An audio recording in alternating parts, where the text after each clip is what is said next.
Hello everyone and welcome back to Math Bolt Master. আৰম্ভ কৰো আমাৰ আজিৰ সেশনটো। তো আমি previous দুটা ভিডিও সেশনৰ কথা পাতিলো one step addition equation আৰু one step multiplication equation.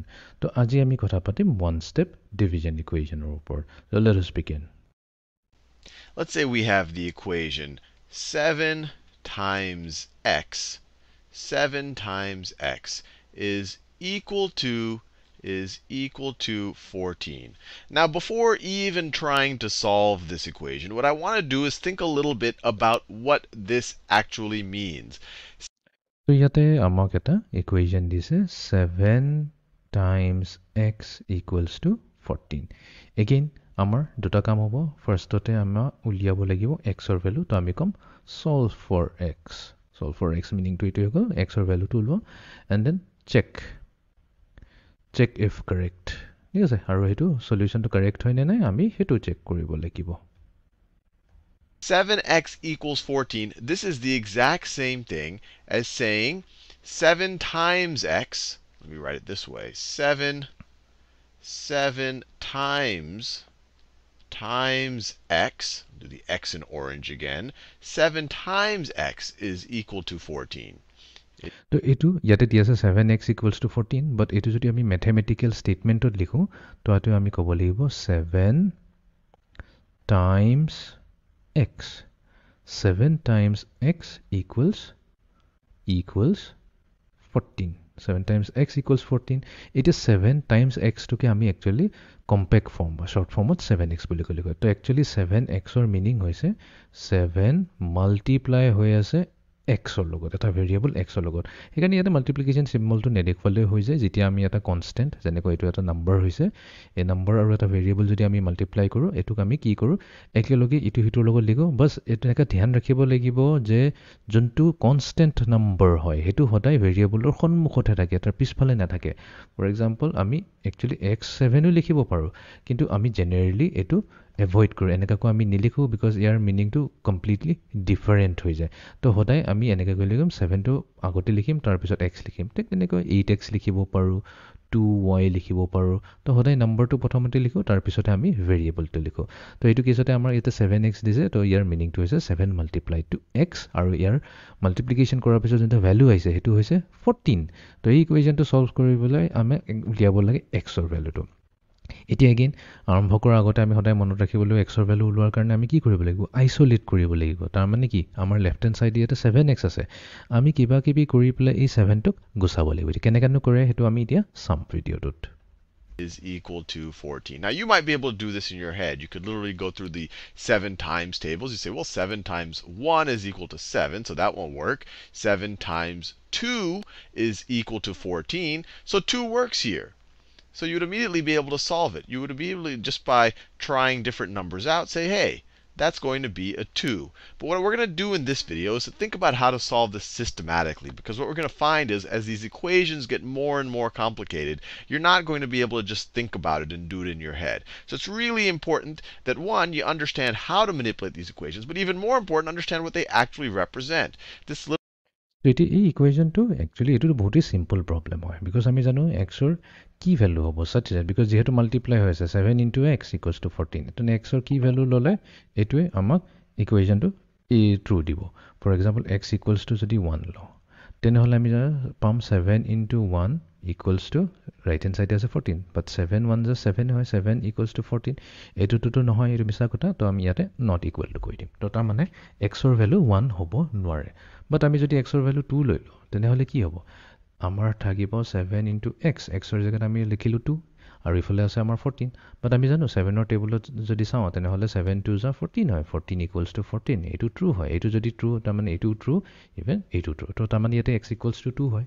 এতিয়া আমি এটোটো বহুত সিম্পলি মানে গেস কৰি কলো যে বলে ওকে 1 পুট কৰি চালো 2 পুট কৰি চালো বাট আমি এনেকা কৈ সলভ নকৰো আমি এটা সিস্টেমেটিক মেথডত বস্তুটো সলভ কৰিম বিকজ ফিউচাৰত আমাৰ কিছুমান ইকুৱেশ্যন বোৰ যোনটো আহিব আৰু কমপ্লিকেটেড হৈ যাব। তো কমপ্লিকেটেড হৈ যোৱাৰ কেছত কি হ'ব তেতিয়া আমি ইমান গেস কৰি থাকিবলৈ আমাৰ প্ৰবলেম হ'ব। তো সেইকাৰণে আমি এটা ভাল টেকনিক ওলাব লাগিব such that আমি এই ইকুৱেশ্যনটো ইজিলি সলভ কৰিব পাৰো। সো সেইকাৰণে মই আকৌ এবাৰ এটো নোট ডাউন কৰি লম।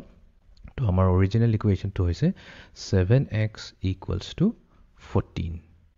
literally just says 7 times x is equal to 14. In algebra, we don't write the times there. When you write two numbers next to each other or a number next to a variable like this, it just means that you are multiplying. It's just a shorthand notation. And in general, we don't use the multiplication sign because it's confusing, because x is the most common variable used in algebra. And if I were to write 7 times x is equal to 14. If I write my times sign or my x a little bit strange, it might look like xx or times times. So in general, when you're dealing with equations, especially when one of the variables is an x, you wouldn't use the traditional multiplication sign. You might use something like this.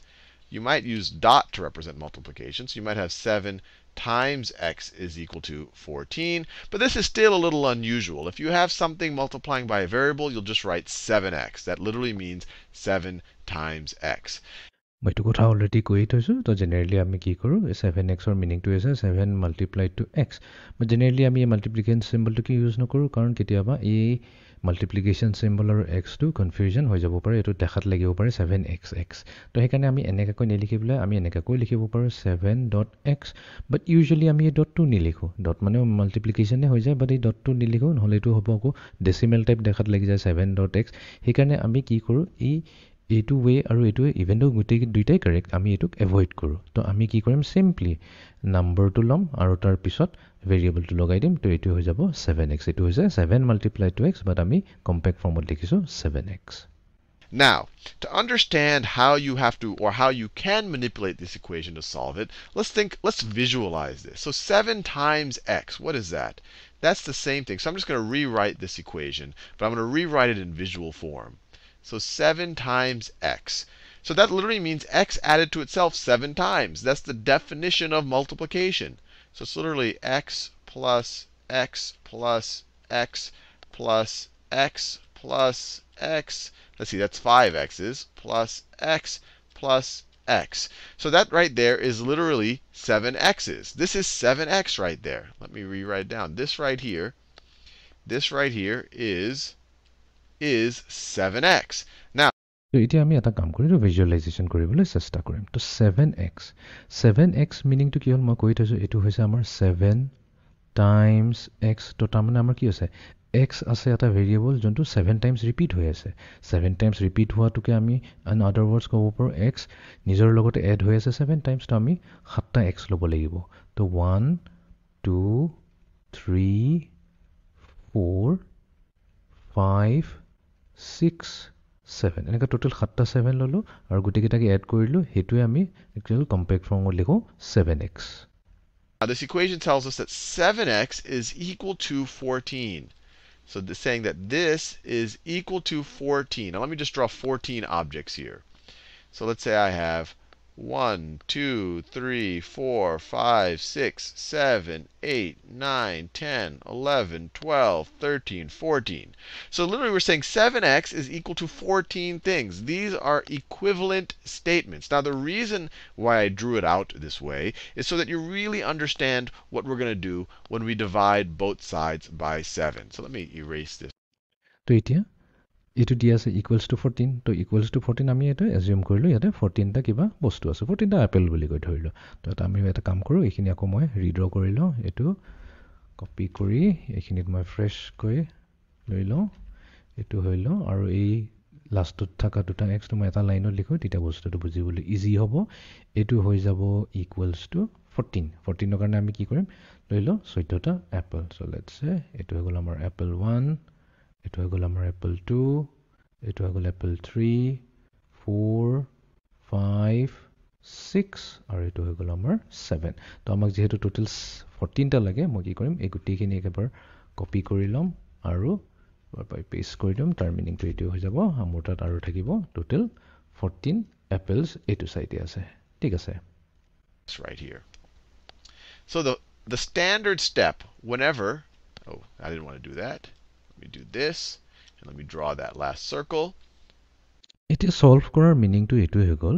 তো আমাৰ যোনটো original ইকুৱেশ্যনত 7x equals to 14 আছে মই কৈছোঁ isolate কৰিব লাগিব এইটো আমি অলৰেডি প্ৰিভিয়াছ ভিডিঅ' ছেশ্যনত আমি কথা পাতিছিলোঁ যেতিয়া এডিশ্যন কৰিছিলোঁ মাল্টিপ্লিকেশ্যন কৰিছোঁ এক্সটোক আমি অকলে ৰাখিব লাগিব ইয়াতে যোনটো এই নাম্বাৰ 7টো আছে এইটো গুচাব লাগিব তো এতিয়া আমি 7xক যেতিয়া অলপ বহলাই পেলাই লিখোঁ তো আমি কিমান পালোঁ এক্স 7 বাৰ ৰিপিট হৈ আছে বাট ইয়াতে আমি মাইনাছ কৰিব নোৱাৰোঁ ইয়াতে যদি আমি মাইনাছ কৰি দিওঁ লেটছ চে মই মোক এটাহে এক্স লাগে on the left hand side x লাগে তো আমি ইয়াতে বাকীকেইটা এক্সক যদি আমি এনেকৈ মাইনাছ কৰোঁ minus x minus x minus x minus x 1 2 3 4 5 6 গণ্ডগোলটো কি হৈ যাব এইফালে যদি কৰিছোঁ তেনেহ'লে মই এইফালেও মাইনাছ কৰিব লাগিব minus x minus x minus x minus x minus x minus ছয়বাৰ মাইনাছ কৰিবলৈ এতিয়া প্ৰব্লেমটো কি হ'ল এতিয়া এই মাইনাছ হোৱাৰ পিছত এইখিনিটো এক্স গুচি গ'ল এটা এক্স থাকি গ'ল লেফ্ট হেণ্ড ছাইডৰ লাগিব কি আচ্ছা ঠিক আছে মই এক্সখিনি আইচলেট কৰিলোঁ মোৰ তাত এটাই এক্স আছে এইখিনি বাকীখিনিতো গোটেই কেঞ্চেল হৈ গ'ল বাট প্ৰব্লেমটো কি হ'ব এক্সখিনি কিন্তু ইয়াতো আহি গ'ল সেইকাৰণে আমি ইয়াতে মাইনাছ কৰিব নোৱাৰোঁ চ' ইয়াতে আমি অলপ কেয়াৰফুল থাকিব লাগিব তো ইয়াতে মই এইখিনি আকৌ এবাৰ গুচাই দিওঁ এইখিনি বস্তু আমি এনেকুৱাকৈ মাইনাছ কৰি প্লে কৰিব লাগিব তেনেহ'লে কি কৰা যায় ইয়াতে Let me draw that last circle. So in general, whenever you simplify an equation down to a coefficient is just the number multiplying the variable. So some number multiplying the variable, or we could call that a coefficient times a variable, equal to something else. What you want to do is just divide both sides by 7 in this case, or divide both sides by the coefficient. So if you divide both sides by 7, what do you get? 7 times something divided by 7 is just going to be that original something. 7. তো এতিয়া আমি কি কৰিম আমি অলপ smartly কৰিম তো 7x আছে আৰু এইফালে আছে আমাৰ ইকুৱেলছ টু 14 তো এক্সৰ সন্মুখত আছে 7 তো 7 মাল্টিপ্লাই হৈছে এটা মাল্টিপ্লাই হৈ থকা বস্তুক যদি আমি গুচাব বিচাৰোঁ তেনেহ'লে আমি কি কৰিব লাগিব সেইটোক ডিভাইড কৰিব লাগিব তো 7x আছে 7xক যদি আমি 7এৰে ডিভাইড কৰি দিওঁ তেনেহ'লে আমি এইফালেও কৰিব লাগিব ৰাইট হেণ্ড ছাইডতো 7এৰে ডিভাইড কৰিব লাগিব কৰি দিয়াৰ লগে লগে কি হ'ব এই 7 আৰু এই 7 কেঞ্চেল হৈ যাব তো থাকি গ'ল কি অকল এক্সে থাকি গ'ল এইফালে থাকি গ'ল এক্স আৰু এইফালে কি হ'ব 14 ডিভাইডেড বাই 7 আছে তো এইটো হৈ যাব ইকুৱেলছ টু 2 তাৰমানে এক্সৰ ভেলু আহি যাব লাগে আমাৰ 2 cancel out and 14 divided by 7 is 2. So your solution is going to be x is equal to 2. But just to make it very tangible in your head, what's going on here is when we're dividing both sides of the equation by 7, we're literally dividing both sides by 7.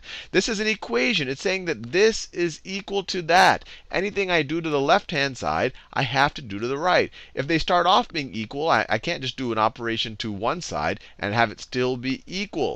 They were the same thing. So if I divide the left-hand side by 7, so let me divide it into 7 groups.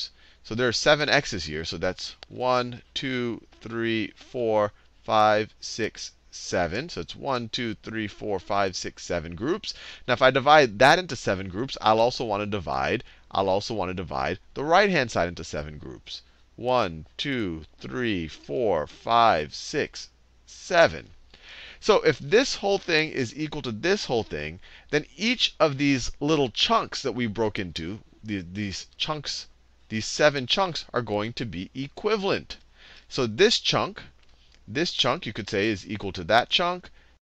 তো এতিয়া আমি কি কৰিম এই ডিভাইডৰ মিনিংটো কি হয় ডিভাইডৰ মিনিংটো বুজিবৰ কাৰণে এতিয়া এনেকৈ কৈছোঁ যিহেতু আমি 7এৰে ডিভাইড কৰিছোঁ বুথ ছাইডছ তো তাৰ মানে আমি কি কৰিব লাগিব লেফ্ট হেণ্ড ছাইডত 7টা পাৰ্ট ল'ব লাগিব তো এতিয়া আমি গোটেইখিনি কি কৰিলোঁ 7 বক্সেছ লৈ ল'ম ইচ বক্সেছত আমি এক্সটো ভৰাই দিলোঁ তো ইয়াতে হৈ গ'ল আমাৰ এক্স এক্স এক্স এনেকুৱাকৈ আমি গোটেইখিনি বক্সৰ ভিতৰত ভৰাই দিলোঁ এতিয়া ইয়াতে যদি তাৰমানে একচুৱেলি ইয়াতে কি কৰোঁ 7 গ্ৰুপছ বনালোঁ আমি 7 গ্ৰুপছ ডিভাইডিঙৰ মিনিংটো আমি গ্ৰুপিং কৰিলোঁ ইয়াতে 7টা গ্ৰুপ বনালোঁ ইয়াতে যদি 7টা গ্ৰুপ কৰিছোঁ তেনেহ'লে আমি ইয়াতো 7টা গ্ৰুপ কৰিব লাগিব তো ইয়াতে 1 2 3 4 5 6 7 ইয়াতো 7টা গ্ৰুপ আহি গ'ল ইয়াতো আমাৰ টোটেল 7টা গ্ৰুপ আছে বোথ ছাইডছ ইকুৱেল থাকিব লাগিব গ্ৰুপিংটো এতিয়া যদি আমি কম্পেয়াৰ কৰি চাওঁ এই এক্সটো যদি ইয়াৰ লগত কম্পেয়াৰ কৰোঁ তো এই এক্সৰ কাৰণে এই তাৰমানে এই গ্ৰুপটোৰ কাৰণে এইটো গ্ৰুপ আহিলে তো এই গ্ৰুপত কেইটা আছে 2টা এপল আছে ঠিক তেনেকৈ যদি মই এইটো আৰু এইটো লওঁ তেনেহ'লে এই এক্সৰ কাৰণে 2টা আছে সেইকাৰণে আমি আনচাৰ কি পাইছোঁ এক্স ইকুৱেলছ টু 2 আমি ইচ গ্ৰুপত চাব পাৰোঁ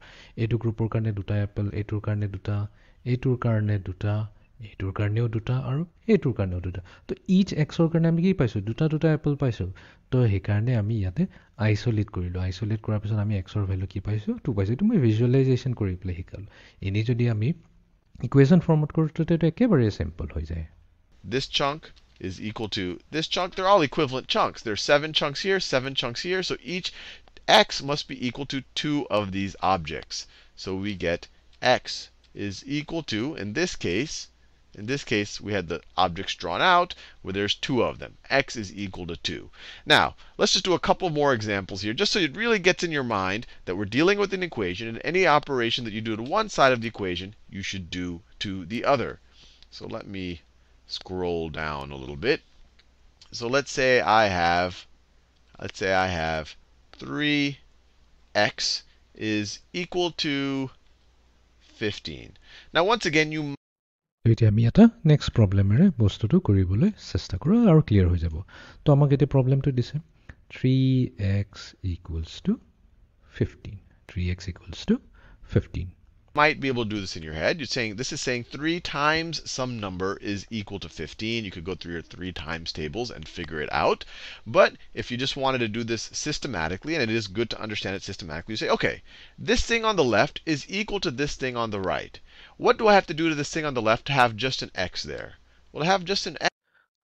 কুৱেশ্যনটো এগেইন আহি যায়। তো আমাৰ লেফ্ট হেণ্ড ছাইডত আছে 3x, বাট আমাৰ কাম হৈছে আইচলেট কৰা, এক্সক আইচলেট কৰা। তাৰমানে এই 3টোক আমি গুচাব লাগিব।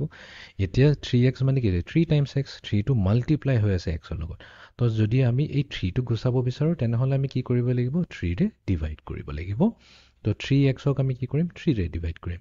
এতিয়া যদি আমি লেফ্ট হেণ্ড ছাইডে ডিভাইড কৰি আছোঁ তেনেহ'লেতো আমাৰ ৰাইট হেণ্ড ছাইডৰ ডিভাইড কৰিবই লাগিব। তো 15কো 3ৰে ডিভাইড কৰিব লাগিব আৰু এইফালে ইকুৱেল চাইনটো থাকিব।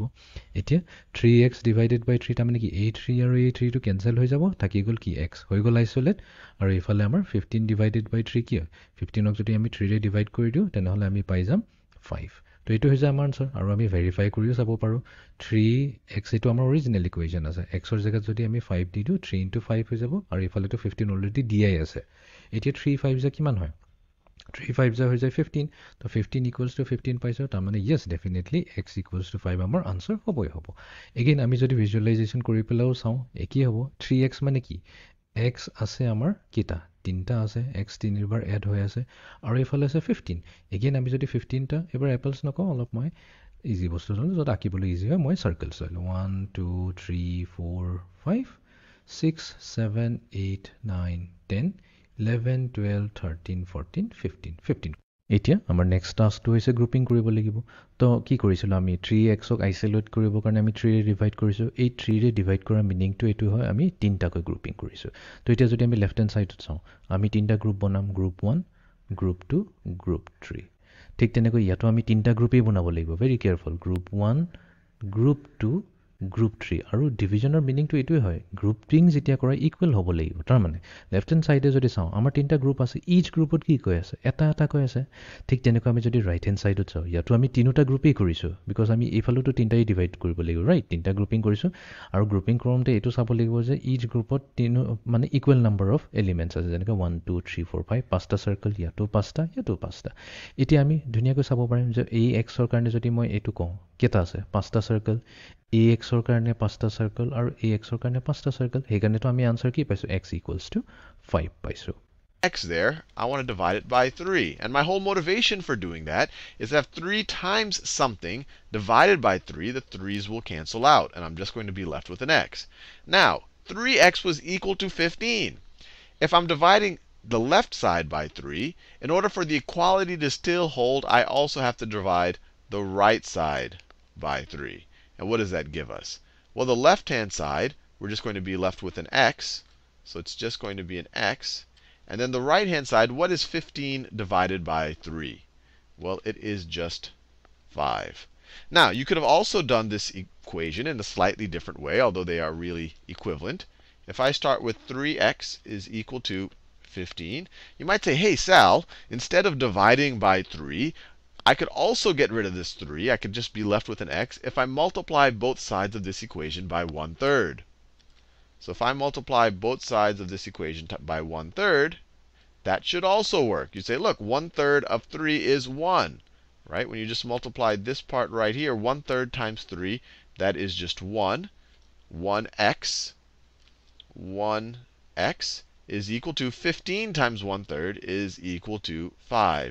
And 1 আৰু এটা অল্টাৰনেটিভ টেকনিক আছে তো যেনেকৈ ইয়াতে আমি 3x ইকুৱেলছ টু 15 এই ইকুৱেশ্যনটোৰ পৰা 3 গুচাবলৈ কাৰণে আমি 3ৰে ডিভাইড কৰিছিলোঁ সেম টেকনিকটোৱে আমি কি কৰিব পাৰোঁ আমি লিখি লওঁ 3x ইকুৱেলছ টু 15 তো এইবাৰ আমি কি কৰিম 1/3 1 মাৰ হৈছে 1/3 তাৰ লগত আমি এইটো মাল্টিপ্লাই কৰি দিম 1/3ৰে মাল্টিপ্লাই কৰা কথাটো একেই হৈ যায় এক্সেক্টলি একেই হৈ যায় 1/3ৰে যদি মাল্টিপ্লাই কৰোঁ এতিয়া এইটো কি হৈছে 1/3 আৰু 3 তাৰমানে আমাৰ তাত আছে 3 আৰু 3 পাৰ্টছত ডিভাইড কৰিছোঁ তেনেহ'লে আমাৰ কি হৈছে যিটো 1 হৈ গ'ল এইটো হৈ গ'ল 1 ইনটু x আৰু এইফালে 1/3 ইনটু 15 হৈ গ'ল কি 15ৰ 1/3 লৈছোঁ 15ৰ যদি 1/3টো লওঁ তেনেহ'লে আমাৰ কি হ'ব 5 হ'ব তো ঘূৰি পকি আমাক কি দিলে ছেইম টু ছেইম আনচাৰ দিয়া নাই জানো ছেইম টু ছেইম আনচাৰেই আমি পাম তো আইদাৰ আমি ডিভাইড কৰোঁ 3ৰে বা 1/3ৰে মাল্টিপ্লাই কৰোঁ বা ভিজুৱেলি যদি আমি এনেকৈ কৰোঁ মিনিংটো ছেইম টু ছেইম হয় 1 times x is the same thing as just x. So this is the same thing as x is equal to 5. And these are actually equivalent ways of doing it. If you divide both sides by 3, that is equivalent to multiplying both sides of the equation by 1/3. Now let's do one more, and I'm going to make it a little bit more complicated. So let's say, and I'm going to change the variable a little bit. So let's say I have 2y plus 2y plus 4y is equal to 18. Now all of a sudden it's a little harder to do in your head. We're saying 2 times something plus 4 times that same something is going to be equal to 18. So here it's তো এতিয়া এটা আমি third নম্বৰৰ প্ৰব্লেমটোলৈ আহি যাওঁ এতিয়া প্ৰব্লেমটোত আমাক দিছে 2 টাইমছ y তো ইয়াতে দিছে আমাক 2y এইটোক আমি প্লাছ কৰিম 4y লগত এতিয়া ইয়াতে y কি হয় y এটা ভেৰিয়েবল হয় যেনেকৈ আমি x ইউজ কৰিছোঁ তেনেকৈ আমি xৰ জেগাত এবাৰ এটা বেলেগ এলফাবেট ইউজ কৰিছোঁ যোনটো হৈছে y বাট এইটো ষ্টিল এটা ভেৰিয়েবলে হৈ যায় আৰু এইটো হৈ যাব ইকুৱেলছ টু 18 এতিয়া যদি আমি সেই আমাৰ যেটো অৰিজিনেল মেথডটো ইউজ কৰিছো বলে y equals to 1 দিলো y equals to 2 অলপ কমপ্লিকেটেড হৈ যায় বস্তুটো তো এনেকা যদি কমপ্লিকেটেড হৈ যায় তেনেহলে আমি এনেকা কেছত এটো কেনেকা কইনো সলভ কৰিম It's harder to think about what number that is. You could try them. I say, well, if y was 1, it would be 2 times 1 plus 4 times 1. Well, that doesn't work. But let's think about how to do it systematically. You could keep guessing, and you might eventually get the answer. But how do you do this systematically? Let's visualize it. So if I have 2 y's, what does that mean? It literally means I have two y's added to each other. So it's literally y plus y. And then to that, I'm adding 4 y's. To that, I'm adding 4 y's, which are literally 4 y's added to each other. So it's y plus y plus y plus y. And that তো এতিয়া আমি অলপ visually বস্তুটো বুজিবলৈ চেষ্টা কৰোঁ কাৰণ আমি সদায় সিস্টেমেটিকলি কৰিব লাগে কাৰণ আমি ইয়াতে কৰিব পাৰোঁ y equals to 1 দি পেলাই আমি চেক কৰি চাব পাৰোঁ হয়নে নাই y equals to 2 y equals to 3 দীঘলীয়া প্ৰচেছ হয় বাট আনচাৰটো ওলাই আহিব বাট আমি এটা সিস্টেমেটিক ৱেইট কৰিম আমি যেহেতু মেথ কৰি আছোঁ মেথমেটিক্সত আমি সিস্টেমেটিক কৰিলে বস্তুবোৰ ধুনীয়াকৈ আমাৰ ওলাই যায় তো এতিয়া 2y মানে কি 2y মানেটো হৈ গ'ল আমি y দুইবাৰ এড কৰি আছোঁ y লৈছোঁ আৰু এটাক দুবাৰ এড কৰিছোঁ সেইটোৱে মিনিং হৈছে 2y নেক্সট আছে আমাৰ তাত 4y মিনিংটো কি হ'ল আমাৰ তাত y এবাৰ 4টা আছে 4টা y যদি আমি ইটো হিটোৰ লগত আমি এড কৰি দিওঁ আমি পাই যাওঁ 4y ঠিক আছে that has got to be equal to 18. So that is equal to 18. Now, how many y's do I have here on the left-hand side? How many y's do I have? I have 1, 2, 3, 4, 5, 6 y's. So you এটো কি হ'ব এটো হৈ যাব equals to 18 এতিয়া যদি আমি left hand সাইডে চাওঁ এই কালাৰ হে ডিফাৰেন্ট দুটা y কালাৰটো হৈছে ব্লু আৰু বাকি চাৰিটা y কালাৰটো হৈছে পাৰ্পল এতিয়া কেছটো কি হ'ল এতিয়া কালাৰ হে ডিফাৰেন্ট হয়তো সেমে y তো টোটাল কেটা y আছে 1 2 3 4 5 6 তো এটোকে কম্বাইন কৰি পেলাই আমি তো 6y লিখিব পাৰিলো হেতেন 6y equals to 18 বা এটো আমি এনেকাকো বুজিব পাৰো 2y plus 4y মিনিংটো কি হয় ফৰ এক্সাম্পল আমাৰ তাত আছে দুটা এপল মই এনেকা y গুছাই পেলাই এপল কৰিলো দুটা এপল আৰু এফালে আছে আমাৰ চাৰিটা এপল ৰাইট এটা দুটা এপল আৰু চাৰিটা এপল যদি আমি জইন কৰি দিওঁ বা একেলগে ৰাখি দিওঁ একেলগে ৰাখিলে আমাৰ কি থাকিব ছটা এপল হৈ যাব ৰাইট 6 এপল চ' গ'লে 2 Apple 6 Apple 2 Apple plus 4 Apple equals to 6 Apple সেইটো আমি কৰিলোঁ 2y প্লাছ 4y 6y বাট এইটো আমি এনেকৈ যদি খুলি পেলাই লিখোঁ তেনেহ'লে বুজিবলৈ খুবেই ইজি হৈ যায়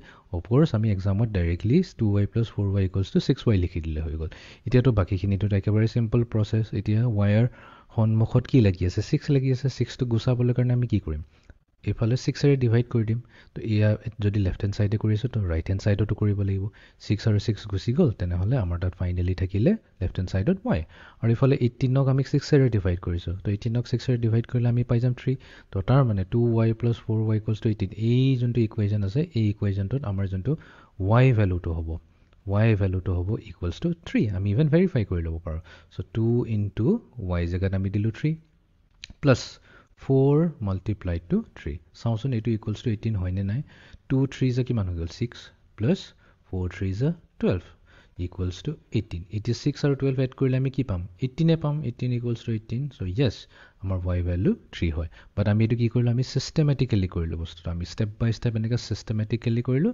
চিষ্টেমেটিকেলি কৰোঁতে আমি কি পালোঁ আমাৰ ফাইনেল আনচাৰ y আহি গ'ল could simplify this as 6y is equal to 18. And if you think about it, it makes complete sense. So this is this thing right here. The 2y plus the 4y is 6y. So 2y plus 4y is 6y, which makes sense. If I have 2 apples plus 4 apples, I'm going to have 6 apples. If I have 2 y's plus 4 y's, I'm going to have 6 y's. Now that's going to be equal to 18. That is going to be equal to 18. And now, hopefully, we understand how to do this. If I have 6 times something is equal to 18, if I divide both sides of this equation by 6, I'll solve for the something. So divide the left-hand side by 6, divide the left-hand side by 6, and divide the right-hand side by 6. And we are left with y is equal to 3. And you could try it out. That's what's cool about an equation. You can always check to see if you got the right answer. Let's see if that works. 2 times 3. ইয়াতো আমি এনেকৈ পাইছোঁ y equals to 3 আৰু এবাৰ check কৰি চালেও finally আমি same to same result পাম যোনটো আমি অলৰেডি ইয়াতে কভাৰ কৰিয়ে থ'লোঁ 3 plus 4 times 3 is equal to what? 2 times 3, this right here, is 6.